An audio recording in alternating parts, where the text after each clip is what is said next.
Okay guys, another video with a little bit of tips for case 2. So first of all, I've got our ATM data open for the case called Money Matters.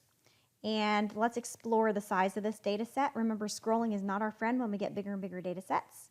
So I'm just going to click in this top left cell of our data and do Control-Shift down because I'm on Windows. If you're on a Mac, you'll do Command-Shift down.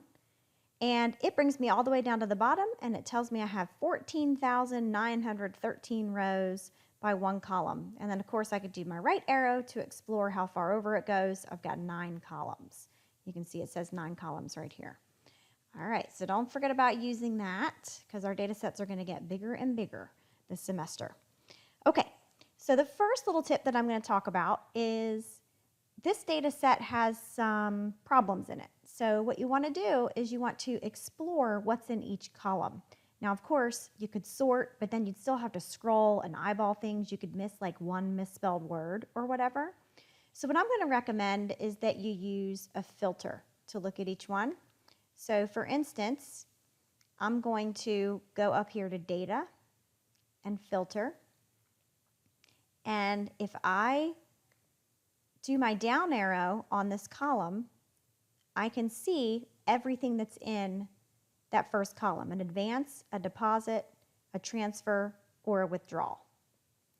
All right, so let's go to the other categorical variables, like weekday. You can see you've got FRI, MON, SAT, SATURDAY, so Saturday's in there twice, spelled differently. So you'll have to be aware of that if that comes up in your questions.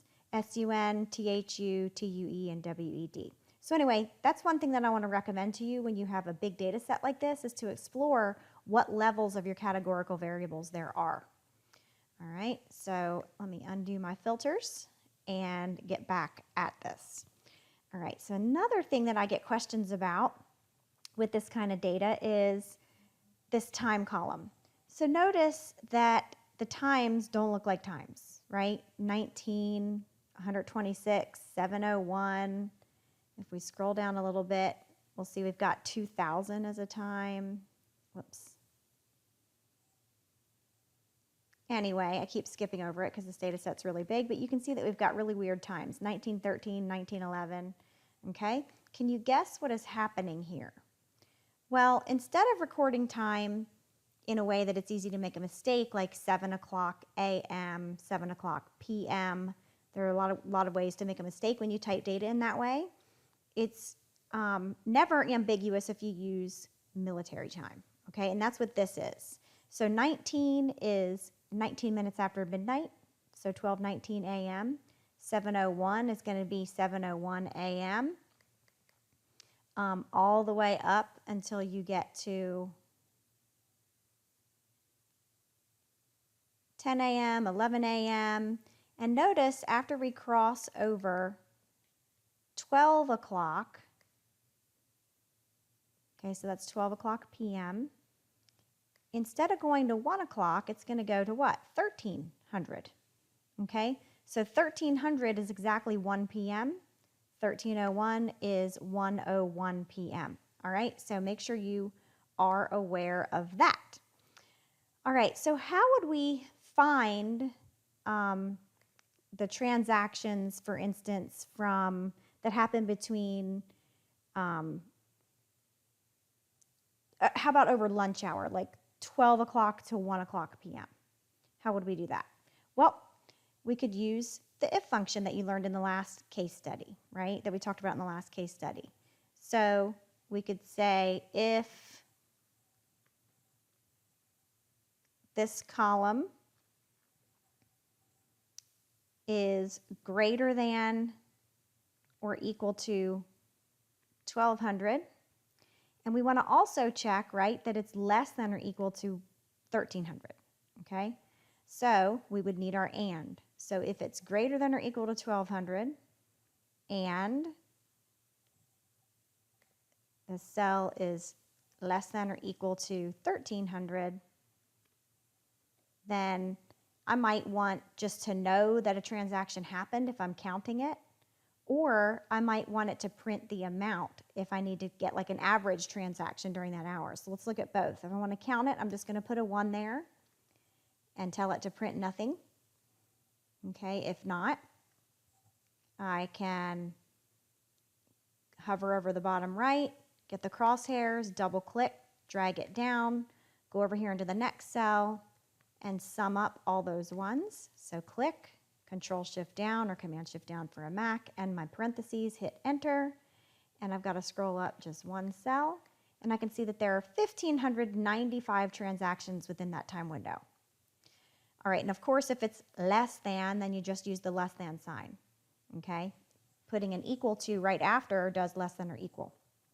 All right, now what would happen if I wanted to look at the actual amounts that were taken in during that time, or that happened during that time? Well, what I'd do then is I'd edit this function. Instead of telling it to print a 1 if a transaction happened within that specified time interval, I'd just say, don't give me a 1, give me the actual amount. And then for transactions that happen during that time interval, you'll have the actual amount. Should have picked a time interval that would show up here. There we go. You see some? Okay, so those are transactions that happened during that specified time interval. And I might want to take the average, and then I could go over here in the next column and tell it to do the average.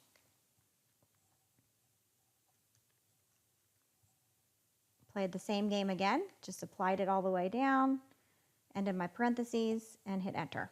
All right, so anyway, that is a way that you can get at what you need.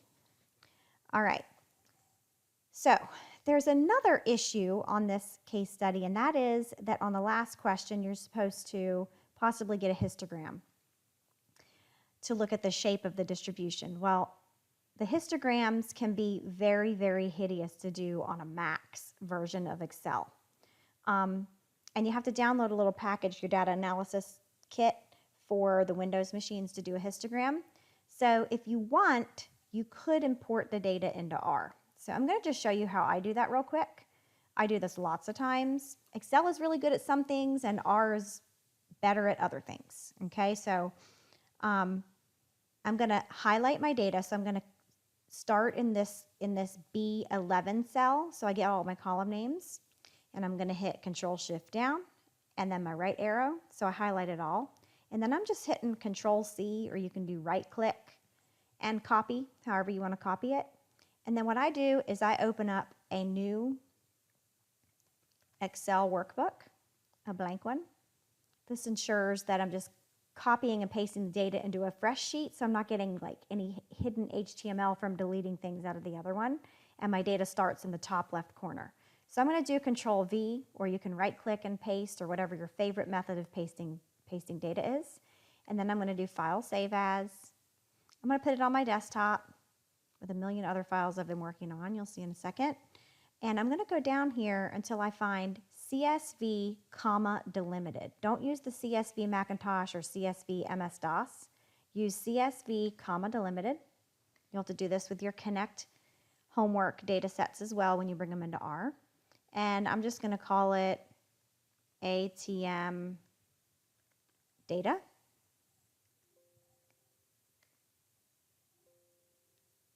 Okay. And when you close out of a CSV, it's going to give you another error message. Do you want to save any changes? Even though I didn't make any changes, it always does this when you save as a CSV.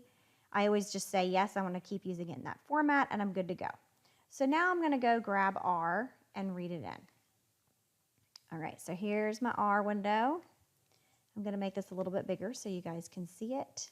I hope 14 is big enough that you can see. All right, so I'm going to call my file, my object ATM in R. It's a CSV file, so I'm going to use read.csv. File.choose, header equals true because I have column names. And I'm going to choose that data set.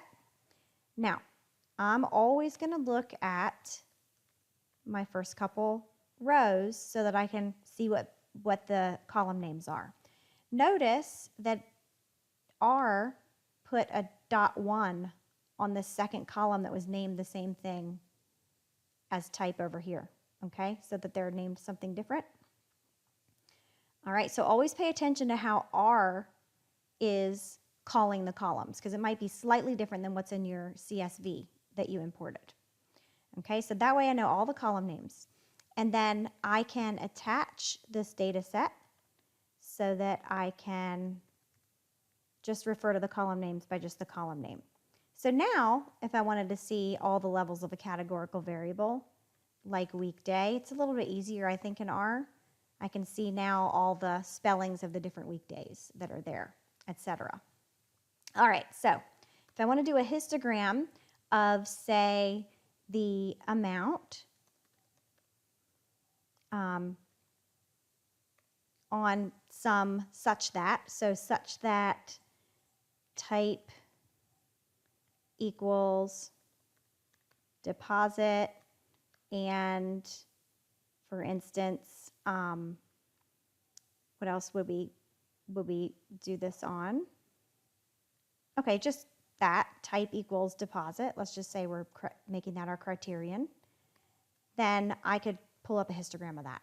Okay, using the same commands that you've already used in your data visualization project, and also some other examples. Okay, so I hope that helps you, and good luck with your case study.